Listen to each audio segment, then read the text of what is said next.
A finales de noviembre de 1989, los servicios de emergencia derribaron la puerta de una casa familiar de un solo piso en el barrio de Lake Highlands, en el este de Dallas, Texas. La propiedad pertenecía a un ex profesor de negocios universitarios, David Goodman, de 48 años, y su esposa, Glenda, ninguno de los cuales había sido visto en semanas. Los investigadores, al irrumpir en la casa, pronto se encontraron con el repugnante hedor de la muerte. Y, efectivamente, encontraron a los Goodman muertos en el suelo de su garaje. La policía recuperó un revólver de calibre 22 del lugar. En las próximas semanas, se descubriría que los Goodman habían estado involucrados en un movimiento religioso de la nueva era llamado Desarrollo Consciente del Cuerpo, Mente y Alma, liderado por una mujer llamada Terry Hoffman. Notablemente, poco antes de sus muertes, los Goodman habían dejado una cantidad considerable de su riqueza y activos a Hoffman, y no fueron los únicos. Durante su carrera como líder de culto, Hoffman estuvo rodeada de muerte. 8 de sus seguidores murieron en accidentes o por suicidio, junto con 2 de sus maridos. Incluso hoy, las circunstancias exactas de estas muertes y qué tan grande fue el papel, si es que tuvo alguno, que Hoffman jugó en ellas sigue siendo un misterio. Pero, ¿quién era exactamente Terry Hoffman? ¿Y qué predicaba su culto de la nueva era, desarrollo consciente del cuerpo, mente y alma? En este documental, buscamos explorar estas preguntas y más, mientras examinamos el extraño caso de Terry Hoffman y el culto del desarrollo consciente.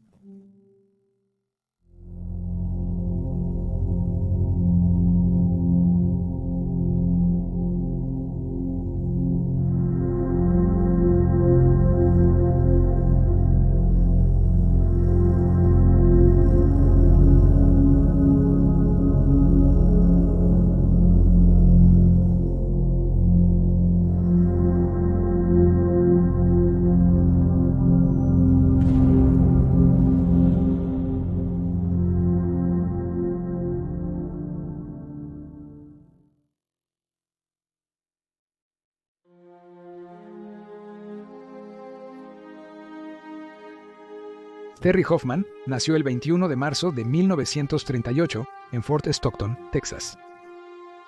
De niño, su familia vivía en una pobreza extrema. Su hermana nació muerta y su madre moría de tuberculosis. A la edad de 9 años, fue enviada a un orfanato luterano en Round Rock, una ciudad a más de 330 millas de Fort Stockton, donde permanecería durante 2 años hasta que fue adoptada por un empleado de una compañía de petróleo de Dallas y su esposa. Posteriormente fue renombrada como Terry Lee Benson. Hoffman afirmaría más tarde que su primer encuentro con seres a los que llamaba maestros ocurrió cuando tenía solo 3 años y medio y vivía con sus padres biológicos. Los maestros fueron descritos por Hoffman como sabios guías espirituales que ocasionalmente aparecían en la Tierra para ofrecer consejos a sus seguidores y sobre ellos. La mayoría de las personas no podían verlos ni oírlos, pero Hoffman sí podía. Cuando aún vivía en el orfanato, afirmó que descubrió que era la reencarnación de Santa Teresa de Ávila, una monja del siglo XVI y supuesta mística que se dice que tuvo visiones de la Santísima Trinidad. Durante 4 años, Hoffman vivió en paz con sus padres adoptivos. Sin embargo, un mes después de su 15º cumpleaños, huyó de casa para casarse con John Ray Wilder, un camionero de 18 años y desertor de la escuela secundaria, a quien su nueva madre etiquetó como un matón. Tanto Hoffman como John mintieron sobre sus edades en su certificado de matrimonio, afirmando cada uno ser 3 años mayor de lo que eran. Posteriormente, se casaron en Durance, Oklahoma, antes de regresar a Dallas. 18 meses después, Hoffman abandonó la secundaria al quedar embarazada de su primer hijo. Dio a luz a su hija mayor, Kathy, en 1954 y tendría 2 hijos más con John Wilder. Su hijo, Kenneth, nació en 1958, seguido de su hija menor, Virginia, 5 años después. Juntos, la familia vivía en una pintoresca propiedad rural en el sur del condado de Dallas, con John apoyando a la familia por sí solo como rastreador, mientras Hoffman se convertía en una madre que se quedaba en casa, aunque anhelaba más. Entre todo el cuidado de los niños, la limpieza y la cocina, Hoffman logró encontrar algo de tiempo libre para ella que utilizó para comenzar a leer libros sobre lo oculto, incluyendo temas como los psíquicos y el hipnotismo. También encontró amigos con ideas afines con quienes discutía el origen del universo, el significado de la vida y la meditación. Más tarde, cuando los niños comenzaron a asistir a la escuela y ella tuvo más tiempo libre, Hoffman comenzó a tomar clases de hipnosis, así como de otros temas. A fines de los 60, la familia se mudó a Farms Branch, un suburbio al norte de Dallas, donde Hoffman empezó a impartir clases de meditación semanales.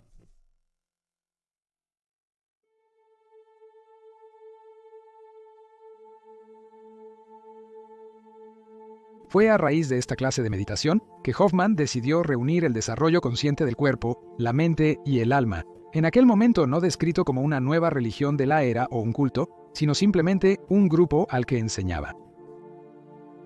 Ella educaba a sus seguidores con lecciones que había escrito en casa y ofrecía a la venta. Lo siguiente es un extracto de la primera lección de Hoffman. Esta es tu primera lección.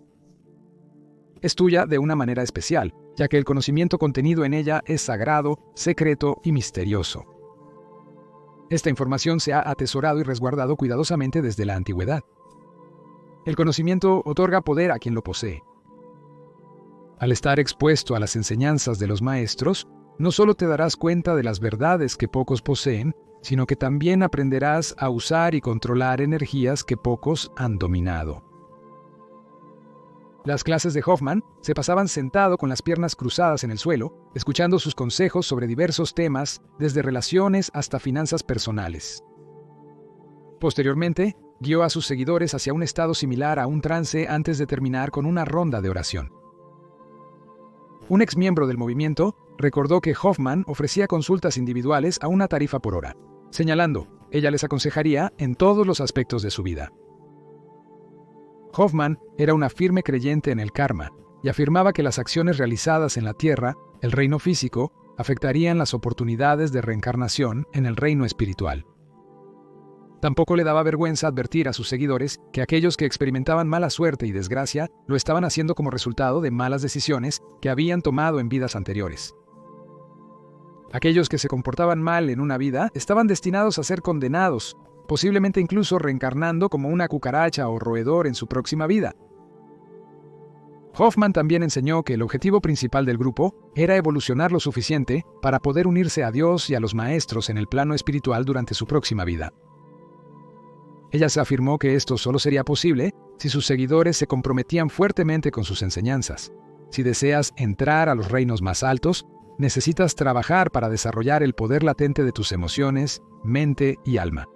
También enfatizó la importancia del equilibrio entre los cuerpos físico, emocional, mental y espiritual, afirmando que aquellos que deseen asegurar una próxima vida exitosa necesitarían asegurarse de lograr estabilidad e igualdad entre esos 4 cuerpos mencionados anteriormente. Afirmó que los pensamientos negativos, a los que llamó energías negativas, podrían ser agotadores e incluso fatales. Por ejemplo, el miedo al cáncer podría causarlo. Cuando Hoffman sufría de lesiones físicas notables o enfermedades, más tarde diría a sus seguidores que estaba soportando castigos en su nombre por parte de los señores negros, los enemigos del grupo, de los que hablaremos más adelante. Sin embargo, Hoffman no se inmutaba ante la muerte. Escribió en sus enseñanzas, también te darás cuenta de la continuidad de la vida. Entonces la muerte no existirá en realidad, porque te darás cuenta de que tu existencia no depende simplemente del mantenimiento de tu cuerpo físico. Una muerte noble resulta en renacimiento. Otra enseñanza principal que Hoffman promovió fue que los apegos eran los patrones destructivos más insidiosos y engañosos. Sin embargo, Hoffman no se refería a objetos sentimentales o a la codicia materialista. Se refería a las personas. Animó a sus seguidores a limitar su relación con los demás, incluyendo a los parientes, padres e hijos. Escribió que tales apegos podrían no dejar tiempo para las devociones espirituales. La liberación de tu propia alma es la única cosa por la que estás en este mundo. Esta enseñanza específica ayudaría a Hoffman a cultivar los seguidores más leales y los círculos internos más estrechos. Peter Elkind escribió para Texas Monthly en 1990 que Hoffman estaba aprovechando la angustia de una generación inquieta con la religión tradicional y su incapacidad para proporcionar respuestas claras a preguntas imposibles, lo que en parte llevó al éxito de su movimiento. Posteriormente, las religiones de la nueva era en los 80 se basarían considerablemente en las enseñanzas de Hoffman.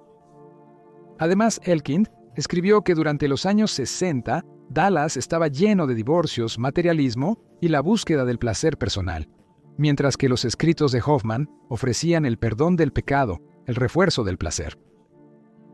Les decía a sus seguidores lo que querían oír. Se sentirían cómodos con la riqueza y hallarían felicidad en cada encuentro sexual.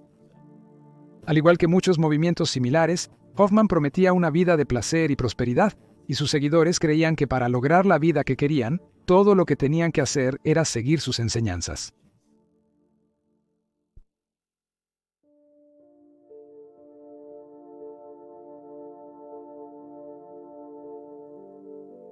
A pesar de sus enseñanzas, la vida personal de Hoffman no fue un camino fácil.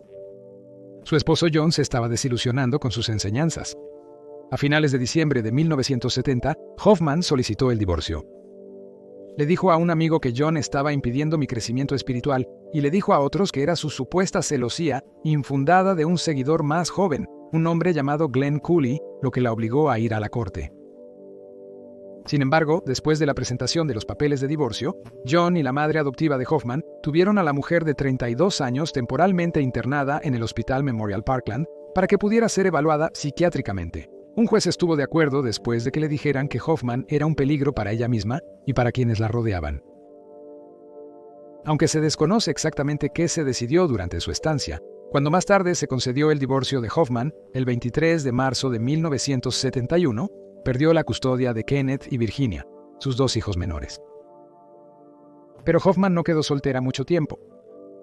En el verano de 1971, solo 4 meses después de que se concediera su divorcio, se casó con Glenn Scott Cooley, un estudiante de la Universidad Estatal del Norte de Texas de 20 años, de quien alega que su exmarido estaba celoso. Glenn abandonó la escuela después de que la pareja se casó. Juntos, la pareja compró y se mudó a una casa en Donovan Road, en el norte de Dallas. Posteriormente, Hoffman se dedicó a tiempo completo a los desarrollos conscientes del cuerpo, la mente y el alma. Además de proporcionar copias de sus lecciones y ofrecer consultas privadas, Hoffman comenzó a vender cristales y joyas. Afirmó que ciertas gemas poseían propiedades protectoras y curativas, pero agregó que solo aquellas que habían sido seleccionadas y cargadas adecuadamente lo harían. Animó a sus seguidores a comprar sus productos para su propio beneficio y señaló que cuanto más caro era el artículo, más poder contenía. Ofrecía una variedad de anillos, collares y pulseras de plata hechos a mano, así como cristales y gemas independientes. Cuanto más joyería de ella poseía un miembro del desarrollo consciente, más dedicados estaban a la causa. Mientras tanto, el desarrollo consciente seguía ganando popularidad. Con más seguidores que nunca, Hoffman se dio cuenta de que no podía hacer toda la enseñanza sola, así que eligió a 25 de sus miembros de grupo más fieles para actuar como maestros en su nombre, dirigiendo algunas de sus clases para que ella pudiera concentrarse en cosas más grandes. A estas alturas, Hoffman se había convertido en una figura tan admirada que sus seguidores comenzaron a llamarla la Antamagi, la reveladora divina. Este nuevo título hizo que a Hoffman se le subiera a la cabeza, o quizás su ego ya estaba inflado de por sí. Comenzó a afirmar todo tipo de hazañas asombrosas, que podía levitar, curar a personas enfermas, incluso a aquellas que estaban a cientos de millas de ella, y comunicarse con Platón, así como con Babai, un legendario gurú del Himalaya. Uno de los seguidores de Hoffman, que más tarde fue elegido para ser maestro, recordó estar en un vuelo que se salió de control después de chocar con un cable telefónico, solo para que el piloto recuperara el control y evitara el desastre. Hoffman luego afirmó que ayudó a rescatar a los pasajeros del vuelo.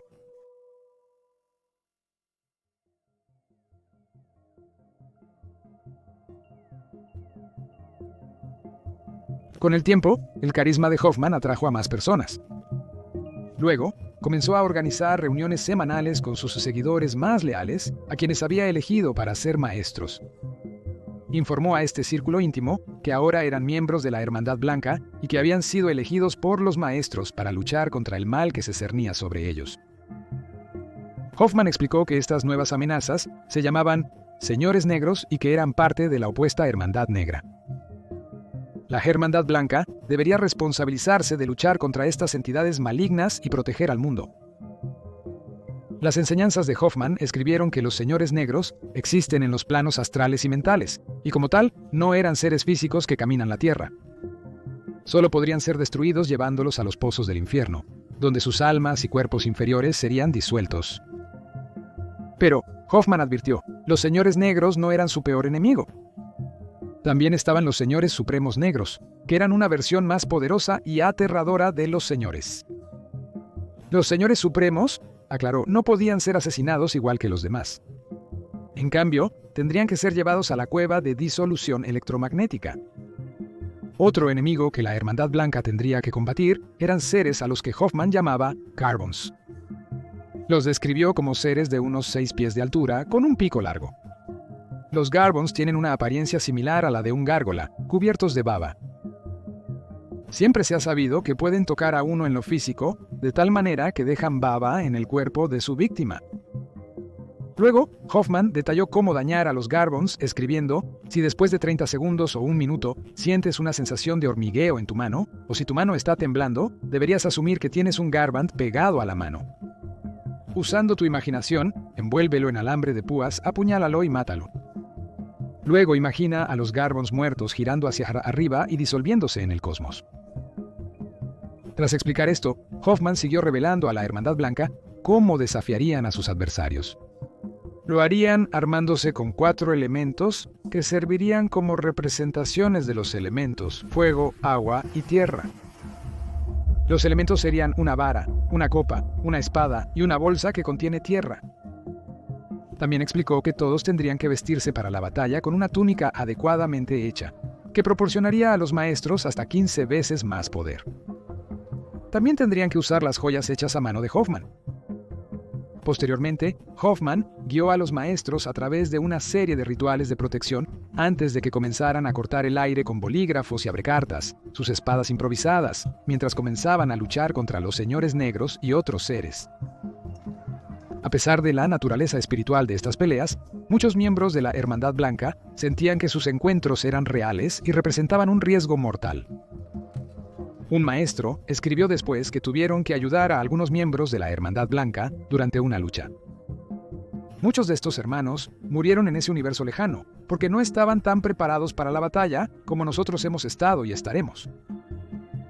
Estas batallas fueron tomadas tan en serio por los seguidores de Hoffman que ella nombró tenientes que le escribían para mantenerla informada como si fueran una verdadera unidad militar en medio de una guerra. A menudo contabilizaban el número de muertos y escribían sobre los sombríos resultados de sus encuentros, declarando: nuestra primera batalla librada duró más de 3 horas y solo disolvió a 242 señores y ningún señor supremo. Las llamadas peleas durarían horas, dejando a los maestros exhaustos. Los tenientes notaron que los ataques comenzaron a ocurrir con mayor frecuencia. Describieron a la Hermandad Blanca como cada vez más desesperada, señalando que su necesidad de ayuda era crucial. No obstante, los maestros no obtuvieron asistencia. Habían jurado mantener el secreto, y solo aquellos dentro de la Hermandad Blanca podían interactuar con los señores negros. Esto llevó a que muchos miembros se volvieran paranoicos, desesperados y profundamente inquietos, mientras sus enemigos se cernían sobre ellos, listos para atacar en cualquier momento. En noviembre de 1976, Hoffman solicitó el divorcio de su esposo Glenn Cooley, de 25 años. Aunque sus padres bautistas nunca aprobaron el desarrollo consciente, Glenn continuó apoyando a su esposa mientras ella y su grupo crecían en popularidad y trabajó a tiempo completo para el negocio de joyería de Hoffman. Sin embargo, cuando se enteró de las charlas de Hoffman sobre los señores negros, decidió que ya no quería ser parte del matrimonio. Su madre testificó más tarde que su hijo quería salir de todo eso, el matrimonio, el desarrollo consciente, todo. Aunque no apoyaba el nuevo rumbo del desarrollo consciente, el divorcio fue amigable según reportes, y Glenn siguió trabajando en el negocio de la joyería. Su divorcio se finalizó el 27 de enero de 1977. Sin embargo, solo 5 días después encontraron a Glenn muerto. Dejó una nota en la caja fuerte de Hoffman llamada Última Voluntad y Testamento. En su testamento dejó todas sus pertenencias, incluyendo su Buick Limited, 2 barcos y todos sus muebles a su ex esposa. Hoffman le contó a los investigadores que después de hallar la nota, ella y 2 seguidores fueron a la cabaña de Glenn y lo encontraron muerto en la cama. Su muerte fue finalmente atribuida a una sobredosis de drogas debido a la presencia de Valium y Librium en su sangre. A pesar de que Glenn era conocido por consumir drogas cuando se casó con Hoffman, su suicidio sorprendió a quienes lo conocían. Hoffman afirmó que él había parecido estar decaído recientemente. Durante 13 años, su versión de los hechos se consideró la verdad, pero en 1989, un ex miembro de la Hermandad Blanca le dijo a los investigadores que ella y Hoffman habían visitado la cabaña de Glenn el 2 de febrero, la noche de su muerte. Dijo que en su camino para verlo, Hoffman le dijo que Glenn iba a pasar al siguiente nivel. Al llegar, el joven de 25 años seguía lúcido y contó que había consumido las drogas letales. Pero la muerte de Glenn fue solo el inicio.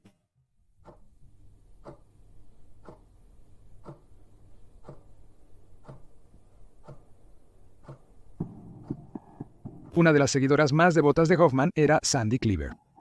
Nativa de Alabama, Sandy era una joven que había sido criada en una familia acomodada y que tenía mucho dinero gracias a un fondo fiduciario. Considerada protegida e ingenua, conoció a su esposo Chuck mientras estaba en la universidad.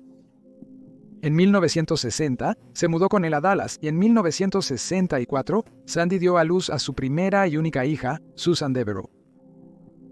Se describía a Sandy como espiritualmente perturbada. Los padres de Sandy se divorciaron cuando era niña. Su madre padecía una enfermedad mental y estuvo hospitalizada gran parte de la vida de Sandy. Empeorando sus problemas, su hermana murió en un accidente automovilístico y en 1966 su padre falleció en un accidente aéreo. Confundida, perdida y buscando respuestas, Sandy finalmente descubrió a Terry Hoffman y sus enseñanzas. En 1971, casi simultáneamente, Hoffman dejó a su primer esposo y Sandy a Chuck. Le dijo que ella y Hoffman habían decidido que él estaba bloqueando su desarrollo espiritual. Pronto estalló una larga batalla por la custodia de Susan. Chuck etiquetó a Sandy como una madre no apta, señalando su renuencia a llevar a su hija a médicos reales en lugar de confiar en la oración e incienso cuando Susan se enfermó. También se sabía que Sandy le daba a su hija pastillas no identificadas recetadas por un curandero sin licencia en México que afirmaba que podía diagnosticar a Susan telepáticamente. Hoffman había recomendado al curandero. Chuck añadió que Sandy se había sumergido tan profundamente en las enseñanzas de Hoffman que se estaba volviendo peligroso y más tarde testificaría que le estaba dando a su hija 110 pastillas sin etiquetar al día. También declaró que decidió dejar de luchar por la custodia porque temía que Sandy preferiría dañar a su hija, ya que creía que Susan se reencarnaría como Hoffman había enseñado y le daría la custodia a él. Lo mejor que Chuck logró obtener fue una disposición especial del divorcio que establecía que Sandy solo podía llevar a su hija a médicos reconocidos con licencia para ejercer en Texas. Tras esto, Sandy se volvió la asistente full-time no pagada de Hoffman. Ella reescribió el curso del grupo, compró una imprenta con su propio dinero, ayudó a hacer joyería y mantuvo sus libros en orden. En 1974, Hoffman incorporó legalmente el desarrollo consciente y nombró a Sandy secretaria tesorera. Por su trabajo, ella dejaba la ciudad por días, y su hija quedaba al cuidado de Louise Watson, la anciana ama de llaves de la familia. Según reportes, Sandy estaba muy comprometida y entusiasmada con el futuro del movimiento. Su vínculo con Hoffman parecía profundizarse cada día, y ella creía firmemente que su trabajo valía cualquier sacrificio. Sin embargo, las cosas cambiaron en 1978, cuando surgió una nueva amenaza. Hoffman informó a Sandy y a los otros miembros de la Hermandad Blanca que los señores negros ahora tenían el poder de envenenar la sangre, y afirmó que aquellos que se infectaban necesitarían retirar una sola jeringa de sangre para eliminar el veneno de su sistema. Ella llamó a esta práctica de sangría una estrategia de defensa y casi sorprendentemente fue suficiente para hacer que algunas personas cuestionaran el movimiento antes de abandonar completamente el desarrollo consciente. Incluso el círculo íntimo de Hoffman se redujo, pero Sandy Cleaver permaneció. Para este momento, Susan tenía 14 años y comenzaba a molestarse por la distancia de su madre y el hecho de que siempre estaba fuera de casa. Susan era una ávida jugadora de deportes y la estrella del equipo de baloncesto de su escuela, pero Sandy nunca se presentó a sus juegos para apoyarla. Sin embargo, en 1979, Susan estaba emocionada cuando su madre le pidió que asistiera a un viaje prenupcial a Hawái. Unos años antes, Sandy había conocido a Lynn Fairchild y los dos planeaban casarse a pesar de las advertencias y consejos de Hoffman de que los dos no debían casarse, sino permanecer felices como solteros. El 25 de febrero, mientras estaban de picnic en una laguna cerca de la península de Wailupi, un lugar pintoresco que Hoffman había visitado y recomendado previamente, Sandy y Susan decidieron remar en una balsa inflable. Según Sandy, una ola repentina derribó a los dos de la balsa mientras se desplazaban sobre un arrecife de coral afilado y otra los separó y los empujó bajo el agua. Sandy buscó a su hija pero no pudo encontrarla, y poco después fue rescatada magullada y sangrando mientras estaba encima de un arrecife de coral. Horas después, se recuperó el cuerpo de Susan. Hoffman alertó a Chuck sobre los eventos del día alrededor de la 1 de la madrugada. La pareja se encontró en Hawái esa tarde, en la habitación del hospital de Sandy. Mientras él estaba allí, un miembro del desarrollo consciente intentó llamarlo a casa, alegando que tenía un documento importante. El documento era el testamento de Susan, dirigido a Hoffman y a su tercer esposo, Ben Johnson. La adolescente había dejado $125,000, todo el dinero de su fondo fiduciario, a Hoffman y a su movimiento. Agregó que debía ser utilizado para la escuela de desarrollo consciente que Hoffman y su madre habían planeado crear. Curiosamente, se encontró un segundo testamento, oficial y con fecha de agosto del año previo. Este también dejaba todas sus propiedades a Hoffman, quien ha sido como una segunda madre para mí, decía el documento.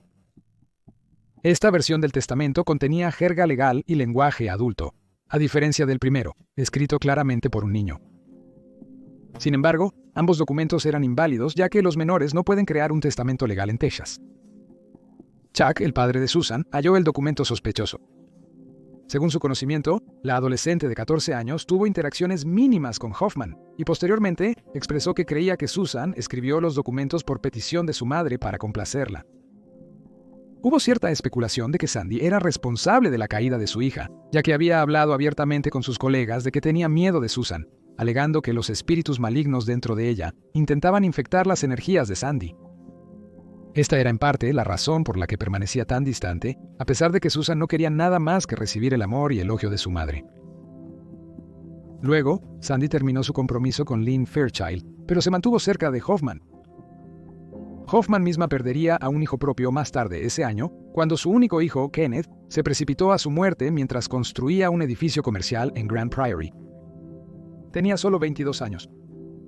En su testamento, dejó todo lo que tenía a su madre. 2 meses después del fallecimiento de Susan, Sandy adquirió un seguro de $300,000. Hoffman fue el único beneficiado. Más tarde ese año, también transfirió su propiedad de $180,000 a Hoffman y comenzó a pagar su alquiler para seguir viviendo en su casa.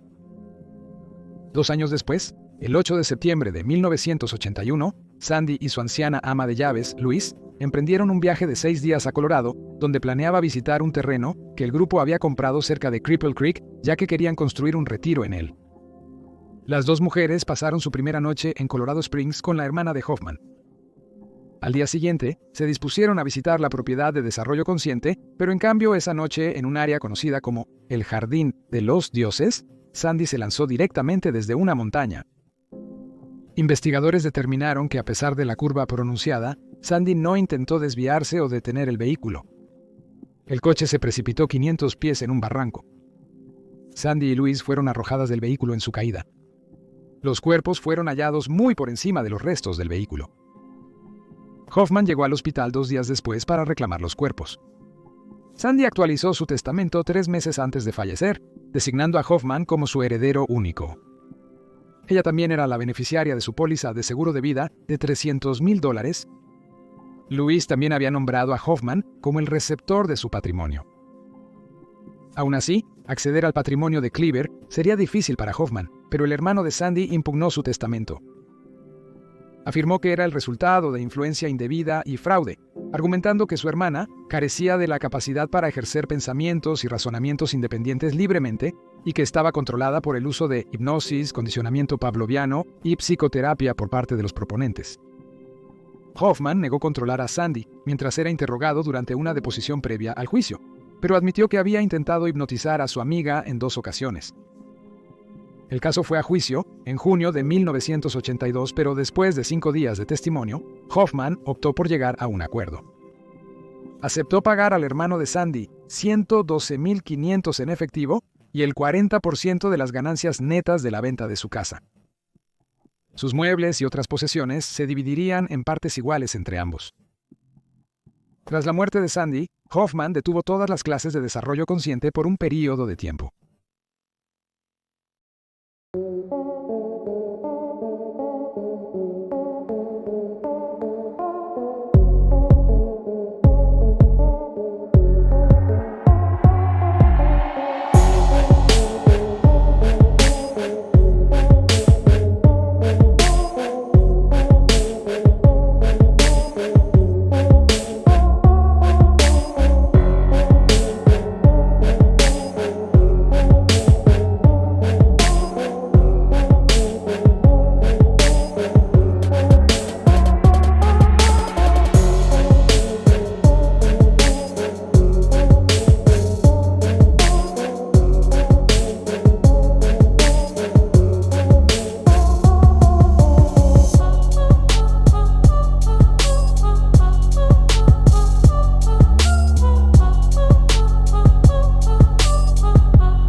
Con mi experiencia previa trabajando con animales, apoyo la eutanasia para aquellos que sufren terriblemente. En ese año, Charles Southern Jr., un prominente miembro del grupo, desapareció a los 39 años. Charles trabajaba en un colegio comunitario en Chicago y en su tiempo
El 3 de marzo de 1989, Rick y Janet, hijos de Don Hoffman, demandaron a la viuda de su padre.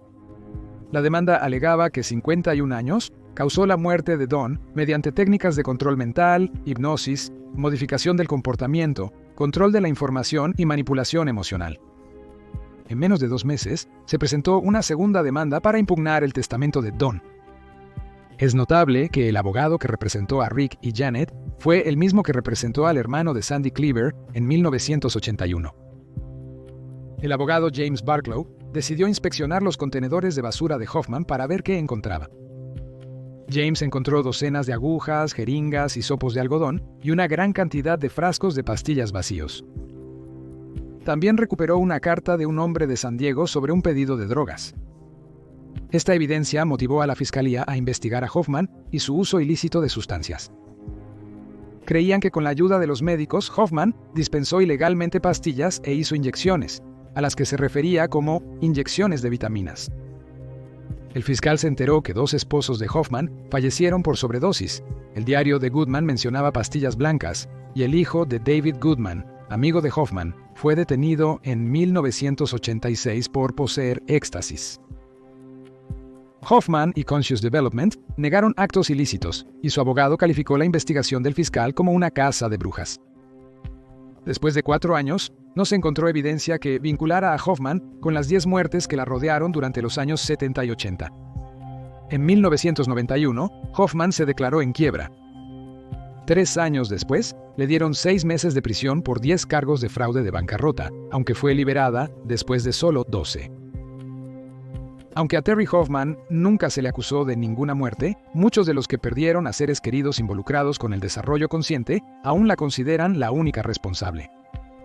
Leonard Goodman, padre de David, le dijo a Texas Monthly que su hijo estaría vivo si no hubiera estado involucrado con Terry Hoffman. Lo mismo pasaría con muchas otras personas. Al hablar con LA Times, añadió: "Me gustaría ver que se lleve a juicio y que se le acuse de asesinato. Pero el hecho de que mi hijo esté muerto nunca desaparecerá". Las familias de los miembros fallecidos habían esperado que los cargos de bancarrota la encarcelaran por mucho tiempo, ya que enfrentaba hasta 50 años de prisión. Sin embargo, la vida de Hoffman apenas cambió después de sus 12 meses en prisión. Después de su liberación, conoció y se casó con su 5º esposo y cambió su nombre a Terry Lilia Kinley. Murió el 31 de octubre de 2015, a la edad de 77 años.